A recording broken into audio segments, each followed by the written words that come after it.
Well, hi. So it's Monday night. Tomorrow's election day here in California as well as the whole country. And so, of course, I have to vote on the crazy propositions. So I wanted to share a little bit with those of you who don't live in California how this proposition craziness works. So Prop 19 is the one that legalizes marijuana under California law for personal consumption and growth. I'm pretty much for it. I read the arguments against it. They aren't very strong. We got to get over this stupid war on drugs. This one's clear. It's the most famous or most well-known of this year's slate of propositions. Dianne Feinstein's against it, that old hag. So I'm voting in favor of pot, in favor of Prop 19. That's an easy one. But now they get more interesting. Prop 20 removes elected representatives from the process of establishing congressional districts and transfers that authority to a recently authorized 14-member redistricting commission. Of course, that commission was created by a proposition a couple of years ago that passed. This is a tough one. I mean, politicians creating their own districts is an obvious problem because they gerrymander it so that they stay in power. However, there's a reason that politics is the way that we decide things in democratic countries anyway, because politicians are accountable theoretically to the people. So this is a very important function in a democracy, to establish the lines of the districts. If you take that and put it into some non-elected commission, I worry about that. So I'm torn. I could probably be convinced either way. For some reason, the Sierra Club is against Prop 20, which means they want to keep redistricting in the hands of politicians. And you know what? I think I do too. So I'm going to vote no on Prop 20, unless in the next 12 hours somebody convinces me otherwise. So I want our elected representatives to continue to create our districts, even though I know that's a problem. Prop 21 establishes an $18 annual vehicle license surcharge to help fund state parks and wildlife programs. I suppose theoretically a progressive-minded liberal person wants this because we value state parks and we want to fund them. I don't like, what in the world are you doing taxing cars to fund state parks? If we got to fund state parks, take the taxes out of the general tax revenue that the state withdraws and earns from people, and fund the state parks at the levels they need. And if you need more money, tax us more. If you need less money, tax us less. I don't like the idea of taxing my car so that you can fund a park. All the environmental and conservationist groups are in favor of this proposition, but I don't really care. I'm going to vote against it because that's my principle. So I'm going to vote no on Prop 21. Prop 22 prohibits the state from borrowing or taking funds used for transportation, redevelopment, or local government projects and services. This is a little battle between local jurisdictions and the state over who gets to use the money. There have been a series of these propositions over the past many years in California. It's unbelievably complicated. It's ridiculous that they're asking me to make this decision. I read through this packet here. I can't fucking figure it out. I look at who supports it and who's against it, and that doesn't help me. It's a bunch of organizations that I don't know whether they mean what they say. You know, like, I looked at the endorsements and the opposition to this proposition, and I can't make heads or tails out of that.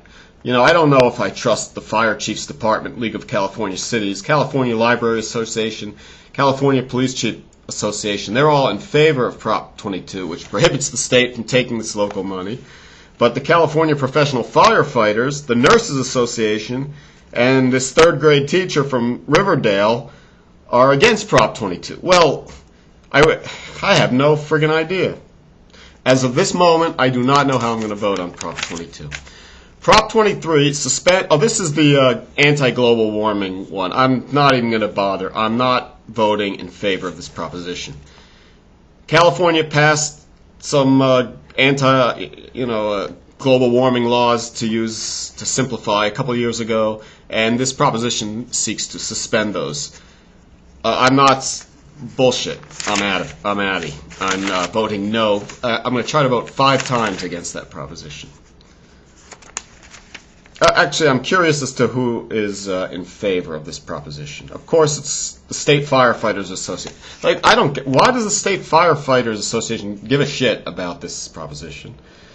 Yeah, Independent Business Association, Federation, they're in favor of this. And, of course, the Taxpayers Association. When there's somebody who's out there claiming that they're going to lower my taxes, I automatically vote against anything they want. So, no on Prop 23. It's probably more important than the pot initiative, even.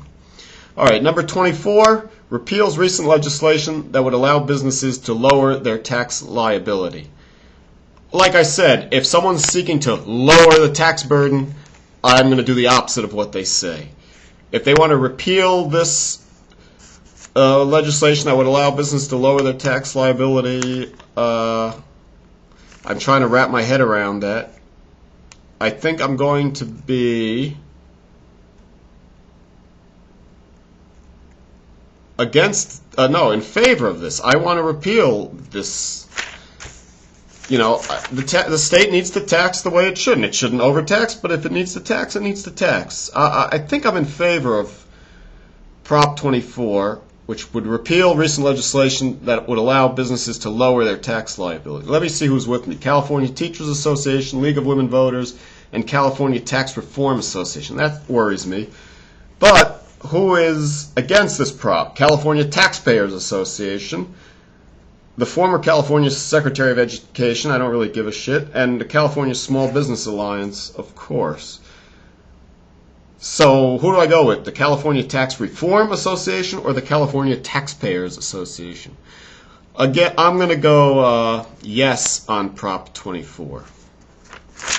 Prop 25 changes legislative vote requirement to pass the budget and budget-related legislation from 2/3 to a simple majority, but it retains the 2/3 vote requirement for taxes. This 2/3 vote requirement for taxes is one of the 3 things that's killing California.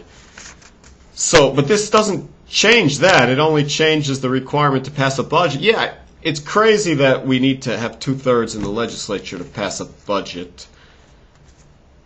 I'm kind of in favor of this, but there's probably, like in all of these propositions, something hidden that I'm not getting. Who else is in favor? The California Federation of Teachers, the Nurses Association, and some Alliance for Retired Persons.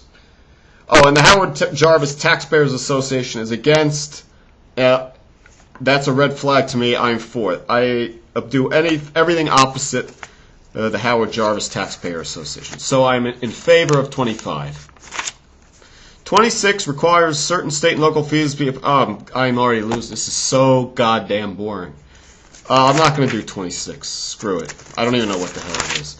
I think there's only one more. 27. This one is a competitor to 22, I think, or one of the other ones. This eliminates the State Commission on Redistricting, which was created just a couple of years ago by another proposition.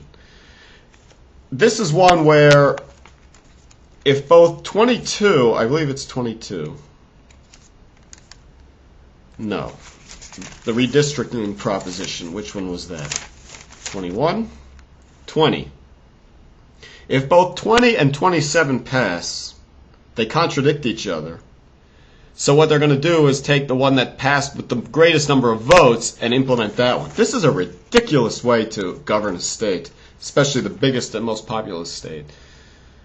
But I'm in favor of the elected representatives drawing the districts.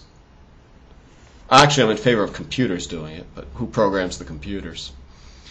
So if this proposition eliminates the State Commission on Redistricting, I'm in favor. I'll keep that in the hands of the politicians. So that's a yes for 27, and thankfully the list of props is over, and so is this blog.